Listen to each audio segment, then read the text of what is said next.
Hello people, how are you? In this video, we are looking at Colles fracture. So basically, understand that this is a fracture caused by fall on the outstretched hand. So you can see here, this is an elderly woman who has fallen on her outstretched hand, and she can have a Colles fracture. Okay, there are a lot of other fractures which occur by this type of fall, but Colles fracture is one of them. Okay. So basically you can see here in Colles fracture what has happened. The distal end of the radius has a fracture. Where exactly? At the cortico-cancellous junction. This is the cortico-cancellous junction, which is 2 centimeter from the distal articular surface. See, this is the distal articular surface. Why red? This is the distal articular surface, isn't it? This is the proximal articular surface of the radius. This is the distal, let us say. 2 centimeter from that, you have something called as the cortico-cancellous junction. There is a fracture. Okay. So this is your Colles fracture. Okay. See, what is the definition? This is given by the person who originally described this fracture. Okay. So that is why it is called Colles fracture.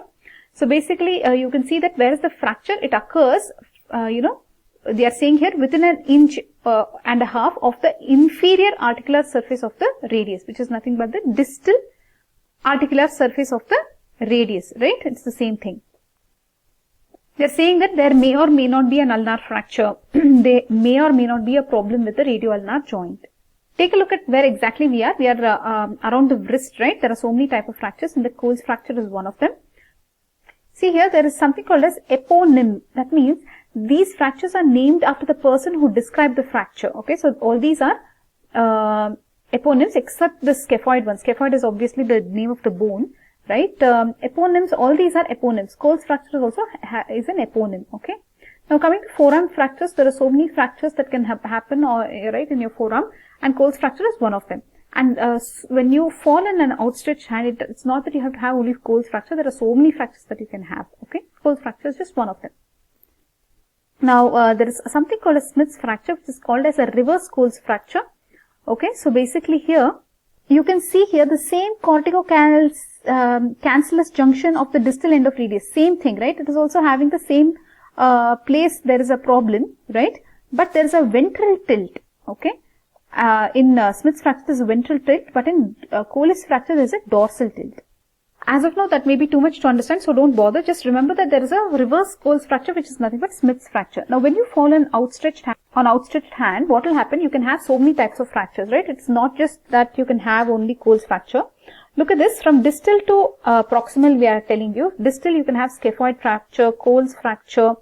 You can have fracture of the radius and the ulna. Okay, then you can have dislocation of the elbow joint. You can have supracondylar fracture. You can have fracture of the humerus, the neck of the humerus, the shaft of the humerus. Even clavicle can fall. Clavicle can have a fracture if you fall in an outstretched hand. So many things can happen if you fall in an outstretched arm. So where do you usually see this? In an elderly female. Okay, that is because of osteoporosis. In elderly people, you can see Colles fracture commonly. Now, they are talking about some anatomy, guys. Focus here. How's it going, guys? Just look at some anatomy. So, this is the right hand, and this is the radius, and this is the ulna. This is the radius, this is the ulna. And this is the lateral view. You can see here, this is the radius, this is the carpal and metacarpal, I'm guessing. So, here you can see that this is facing ventral, and they are saying that in this photo, it's saying it is facing medially. So let's read this from the textbook. The distal end of the radius articulates with the carpal bones. So this is the radio-carpal joint. Okay, this is the radio-carpal joint, and the distal end of it also articulates with the distal end of the ulna. Okay. So this radius articulates with the carpal and the ulna. That much you will anyways write. That is the anatomy that you will write, guys. Normally the distal articular surface of the radius faces ventrically and medially. So how does the radius face? It faces ventrally and medially. Okay. The tip of the radial styloid is about 1 centimeter distal to the tip of the ulnar styloid. So if this is the radial styloid and this is the ulnar styloid, the tip of the radial styloid is about 1 centimeter distal. It is even more further, isn't it? The tip of the radius, the styloid, radial styloid, that is the tip of this radial styloid is about 1 centimeter distal to the tip of the ulnar styloid. Okay. Did you understand this image, guys? So this hand is like this. So you're looking. So this is ventral, correct? No. And this is dorsal. Now it will make a lot of sense, isn't it? Now this is how it works here, and all these are anterior posterior views, and this one is the lateral view. Okay. Now let us look at the displacements. In anterior posterior view shall we see off? This one, however it is looking, just see how it will look after Colles fracture. So we are showing you the anterior posterior view. This is how it is, the displacement. Okay. And this one will be the lateral view of the displacement. So we have to look at the displacements in Colles fracture. Colles, what do you say? So now let us look at this. The fracture line runs transversely. So I'm thinking that this is the one they're talking about, right? The fracture line runs transversely at the cortico-cancellous junction. In majority of the cases, one or more of the displacements described below occur. Okay. So one of these or more of these displacements can occur. So many displacements they have told. Look at these displacements. Okay. Let us look at this photo and try to understand. They are saying there can be proximal shift. See, this is the man's hand. So if it's going like this, where is it? It's going to have proximal shift. Okay, one we understood. Radial shift. Radial means what? Like this. That means it is kind of lateral, isn't it? Radial shift can be there. And then tilt. Look at this, radial tilt. This is the radial tilt. So it is tilting like this. So there can be radial tilt. All these three they are talking about in the AP view, anterior posterior view. Now look at it in the lateral view, guys. So this is the normal, right? And this is the Colles fracture. So what are you seeing here? Here they are telling that there is proximal shift. Again here, in the same thing only they are showing here. Proximal shift, you have already understood there will be proximal shift. What did you see? There is radial shift and radial tilt. Along with radial shift and radial tilt, see this one has gone dorsally also and dorsal tilt. So you can see the shift is radial and dorsal. So keep your hand and try to see if the radius is going to go radially and dorsally. Okay, dorsal is like this, right? It's going to go behind. So dorsally it is going, not only that, it is coming outside laterally. So dorsal and radial shift, dorsal and radial tilt. Did you understand, guys? So this is the lateral view. So you can see here the tilt. So the displacement you will see in Colles fracture are what? Proximal shift. There will be dorsal shift, dorsal and lateral shift, dorsal and lateral tilt. Right? Only these, this we saw. In addition to that, they are saying there will be impaction of fragments, supination, etc. Supination is this one. This is how the hand will be. Supination. Supination. Okay. Some of the following injuries are commonly associated with Colles fracture. So you can have, we already told you the ulna may or may not be fractured, right? So there can be fracture of the styloid process of the ulna, rupture of the ulnar collateral ligament. There can be rupture of the triangular cartilage of ulna. So some ligament is getting damaged, some cartilage is getting damaged, the styloid process of the ulna is getting damaged, okay. Then rupture of the interosseous radio-ulnar ligament causing radio-ulnar subluxation. So we told you, right, the radio-ulnar joint also can get affected.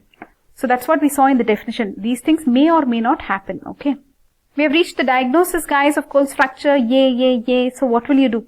First of all, what will be the clinical features of these people? Is this Colles fracture, guys? Okay, so they're saying the patient presents with pain, swelling, deformity of the wrist. On examination, you will see tenderness, irregularity of the lower end of the radius. There may be typical dinner fork deformity. We'll come to the dinner fork deformity, but just look at this. What and all did they say? Pain will be there, swelling, deformity of the wrist you can see. When you examine, you will see that there is tenderness, that's irregularity of the lower end of the radius. Irregularity, lower end of radius, you will find it irregular. There can be dinner fork deformity. Let's look at that. Guys, look at this. So here they are showing you the transverse fracture of this distal end of the radius. This is the which junction do they call it? Cortico-cancellous junction. Why do I keep saying that wrong? Cortico-cancellous junction. And here they have also shown you the fracture of the styloid process of the ulna. Okay. Now the same thing what they are showing in the lateral view. The lateral view they are showing it to you like a dinner fork. So here you can see that the distal end of the radius which is broken off, that has gone dorsally. Okay. The dorsal tilt is for that distal part of the radius which is broken. We'll come to that. Look at this. The radial styloid process comes to lie in the same level or even higher than the ulnar styloid process. So here you can see that the level of the styloid process of the ulna and the radius, they are at the same level, okay, or slightly higher than the ulnar styloid process. That's what this textbook says. Let's look at the radiological features. So what will you see here? It is important to differentiate this fracture from other fractures at the same site, like the Smith's fracture, Barton's fracture. You should be able to differentiate by looking at the displacements. The dorsal tilt is the most characteristic displacement. Guys, is it going too much? Are you able to understand anything at all? So basically dorsal tilt. Whenever they tell you dorsal tilt, you will tell Colles fracture. Yeah. So now what will you see here? The dorsal tilt is the most characteristic displacement. It can be detected by looking at the direction of the distal articular surface of the radius on a lateral X-ray. So this is a AP view looks like. So here you have the radius, here you have the ulna, and we can definitely see a kind of fracture here, right? And it seems to have moved proximally, right? You can feel that. And there's a radial move and a dorsal shift, right? And here in the lateral view, what are you seeing, guys? The direction of the distal articular surface of the radius on a lateral X-ray. You should be able to see a dorsal tilt. Normally it will be facing ventrally. But now it is dorsal, isn't it? So, then what are they saying? What they are saying is, see, normally it is anterior, so it is ventral. See, what they are saying is, this portion, it is facing ventral, isn't it, normally? If in the X-ray you see that this is not ventral, that means it is either neutral or it is dorsal. Either of this, if it is there, it means to say it is Colles fracture, right? It's not that it has to be dorsal. Even if it is in neutral, still you can say it is not in the ventral. So it is dorsally shifted. So you can call it as dorsal tilt. Even in anterior posterior X-ray, guys, even in AP view, they are saying you can see a lateral tilt. Obviously, lateral tilt you can see that we saw. So X-rays you saw, so you can see most displacement in X-ray. Now let's move on to treatment. Basically, you will do conservative. If so, it is an undisplaced fracture, you will immobilize. How will you do? You will put an upper elbow plaster cast. Okay, below elbow plaster cast. So this is below elbow, right? Let me turn it so you will make it will be clear. See, this is a below the elbow. Elbow is here. You are not covering the elbow. Below that elbow, you will put a plaster cast for 6 weeks. How many weeks? 6 weeks, guys. Remember that. How many weeks? You will put a below the elbow plaster cast for 6 weeks. This is like 1.5 months, right? Still you cannot use your hand properly. For displaced fractures, the standard method of treatment is manipulative reduction followed by immobilization. See, if there is no displacement, if it is undisplaced, it is perfectly fine, right? There is no displacement, then you can just cast it. So you will immobilize it and it will be fine. But let us say there is displacement. What will you do if there is displacement? You will have to do some manipulative reduction. Then again you will give the cast anyways. But how do you do this reduction? So let us look at this. So basically what you are doing here, guys, focus here. What are we doing here? We are looking at manipulation. Basically this is closed manipulation. There is nothing that you are going to open up and fix or something. Just closed. That means you are not opening up anything. You are just going to try to do some manipulation. You can look at these. The muscles of the forearm must be relaxed. So you relax the forearm muscles, guys. And how will you make these muscles relax? You can give general or regional anesthesia. The surgeon, what he will do, see, you can see the surgeon's hand here.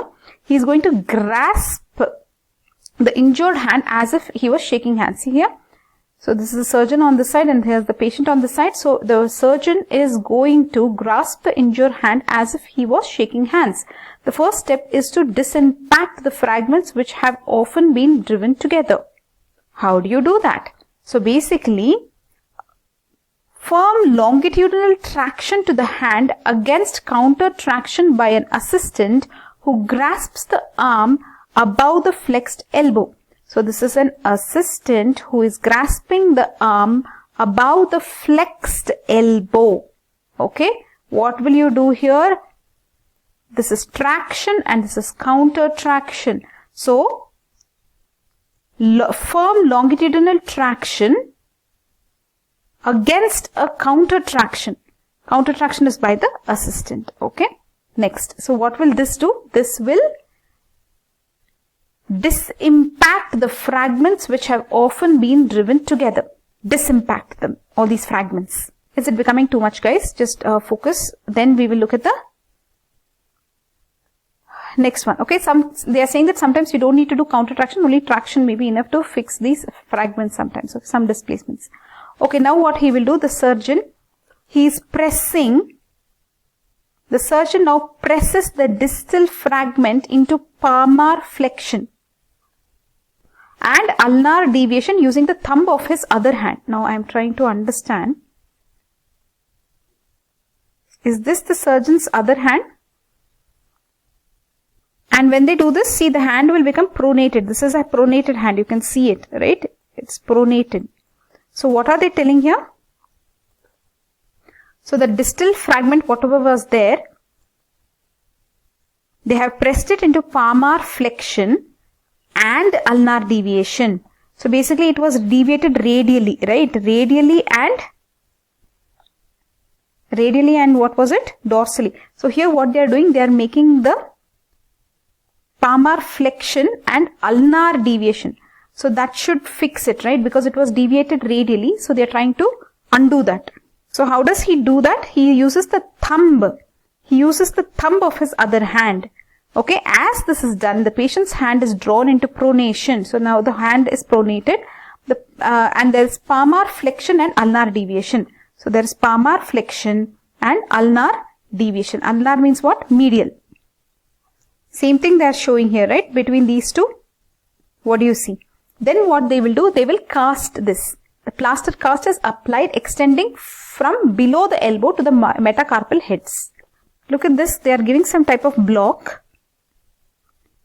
And they will try that traction, counter traction.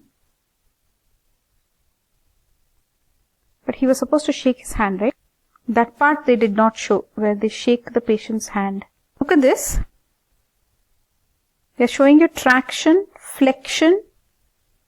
Nice, right? And they are showing you below elbow cast. Guys, look at this.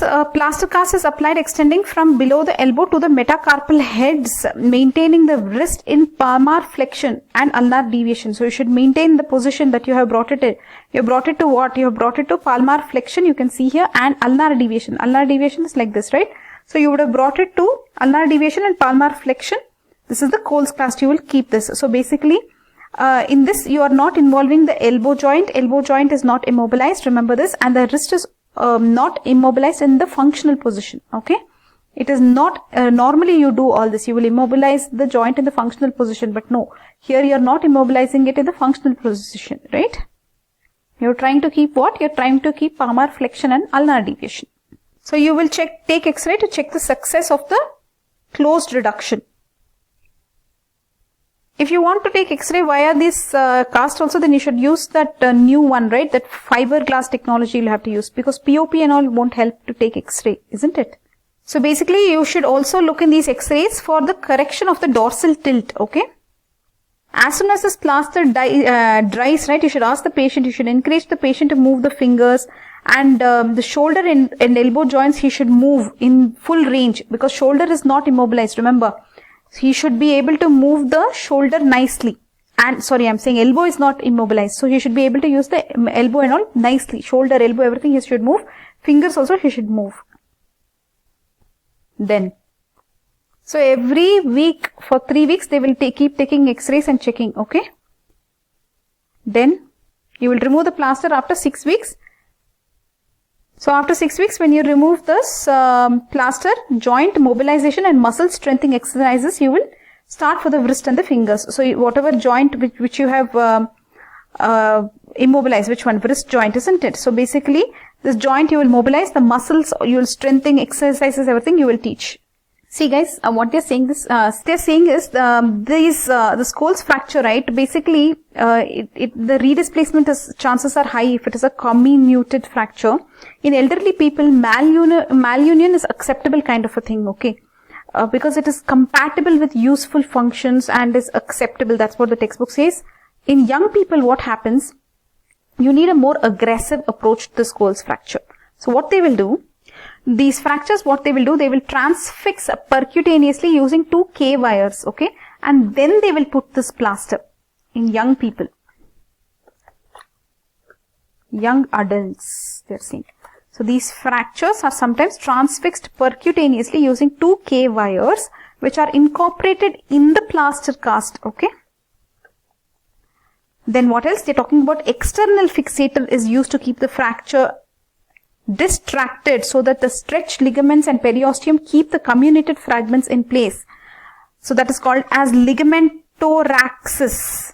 Okay, some external fixator they are using. Okay, then what else is there? There is something called as locking compression plate. Okay, so this is a recent addition to the surgical treatment. You will fix these fractures with locking compression plate. So you can fix these fractures. So this is that locking compression plate, guys. Just remember, okay. So they are saying that you can just reduce, what is it? You will just manipulate and then you can put a Colles cast. But if it is young adults, you may sometimes want to transfix percutaneously using 2 K wires and then you will put this cast. Or you can do some external fixation using that is called as ligamentoraxis, okay? And then you can also use this locking compression plate, okay? Now let us move on to complications of Colles fracture. So basically look at this, there can be stiffness of joint, okay? Have they written that here? No. Stiffness of joint, it is finger stiffness is commonest complication they are saying. I'll just add it here, guys. Stiffness of joint. This is the commonest complication. What is stiff here?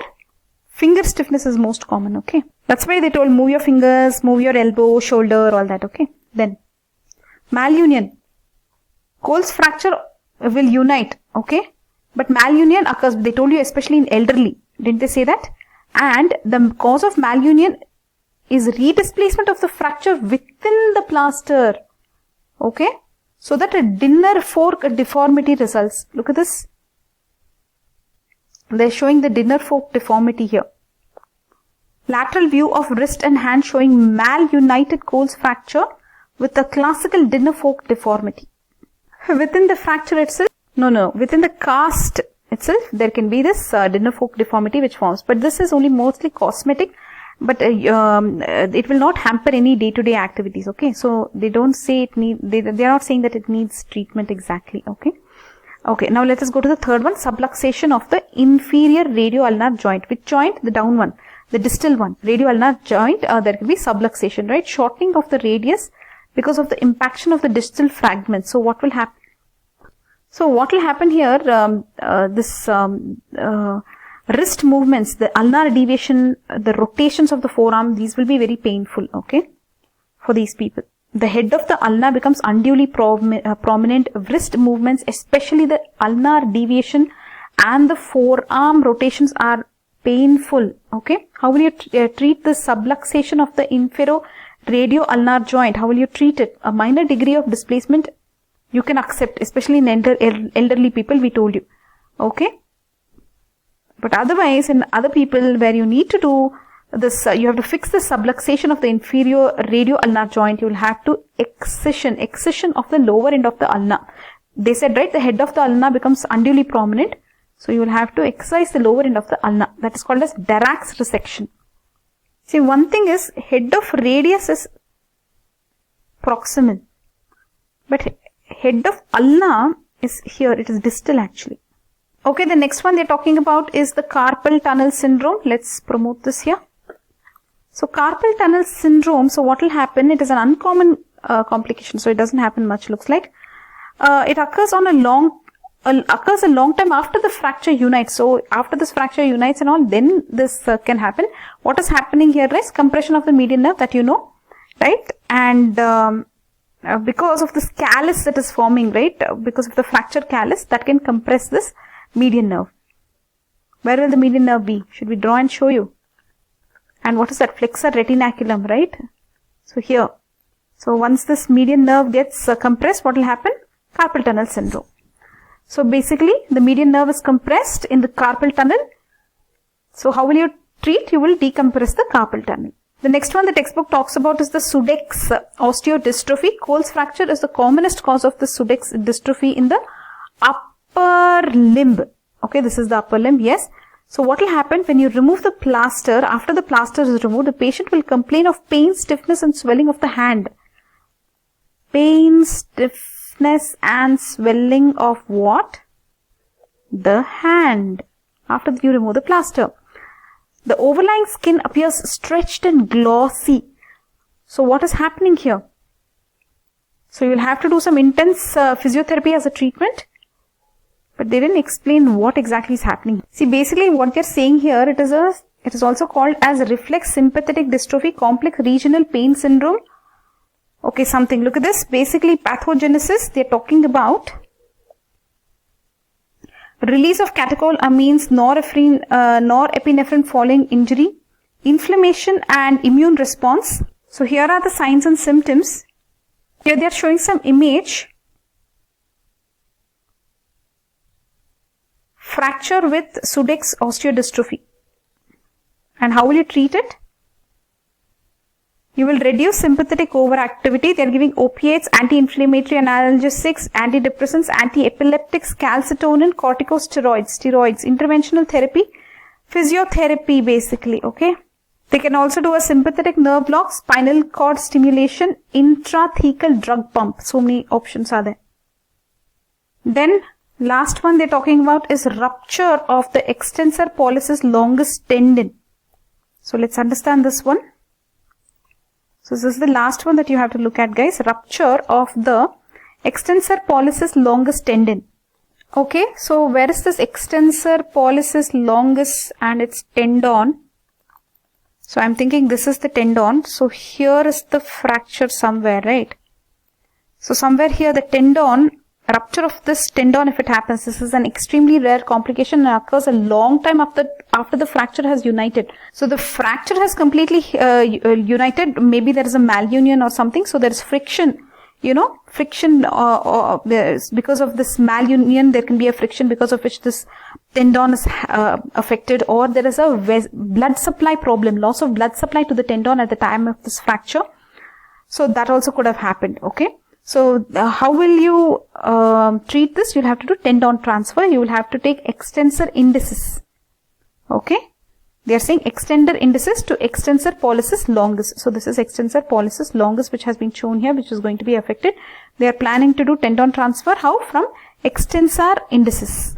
So we have looked at all the complications and how to treat also. So basically in this video we wanted to look at Colles fracture. Elderly woman falls on outstretched hand. There will be distal end of the radius, basically at its cortico-cancellous junction, about 2 centimeter from the where, guys? From the distal articular surface. What will happen? There will be a fracture. This will be transverse, isn't it? And there will be basically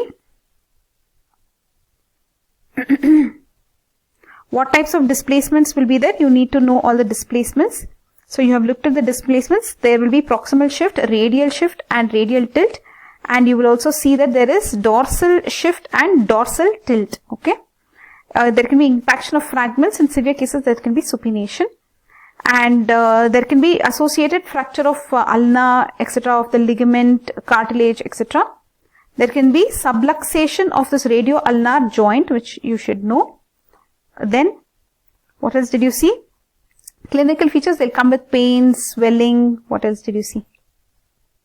Deformity of the wrist. Then you will see that there is tenderness, irregularity of the lower end of the radius. You will see that there is dinner fork deformity, right? Then, you will take X-ray and observe all these then what will you see? You will try to treat it. How will you do? You will just, if there's no displacement, you can just put a Colles cast. How to put, all that you should know. If there is displacement, what will you do? You will have to do some manipulation. Okay. So they are talking about how to do the manipulation, traction, counter traction, correction of the dorsal tilt, correction of the radial tilt. Then you will put this cast after all this manipulation. You will make sure that the elbow is not immobilized, right? And the wrist is not immobilized in functional position. Basically, it will be in palmar flexion and ulnar deviation. But in young adults, sometimes you may have to transfix percutaneously using K wires, right? And then only you will put this cast. Or you may have to do externally some ligamento-raxis. Or you can use this locking compression plate. Here they are showing you a different type of compression plate looks like, but this they are not using now. LC-DCP is the plate of choice now. This is actually DCP is dynamic compression plate. LC-DCP is limited bone contact dynamic compression plate. Okay, then you saw the complications of Colles fracture, stiffness of joint, malunion, subluxation of the inferior radio-ulnar joint, carpal tunnel compression, you'll have to decompress it, Sudeck's osteodystrophy, some physiotherapy, etc. you have to give, rupture of extensor pollicis longus tendon, you'll have to do tendon transfer. How will you stop stiffness of joints? You have to move the fingers and the elbow and the shoulder. How will you stop malunion? I mean, if there is malunion, what will you do? Basically, it only cosmetic defect will be there, right? This dinner fork especially is cosmetic only. That's what they said. The textbook said. Focus, guys. Subluxation, if it is there, what will you do? You will have to excise the lower end of the ulna. Darrach's resection they're talking about. Carpal tunnel, we told you, decompress. Sudeck's osteodystrophy, you can do some sympathetic nerve block. Did they say that? Etc. Physiotherapy, etc. And rupture of extensor pollicis longus tendon, what will you do there? There you can do a tendon transfer, extensor indicis to extensor pollicis longus. Okay. So that's it, guys. Bye bye.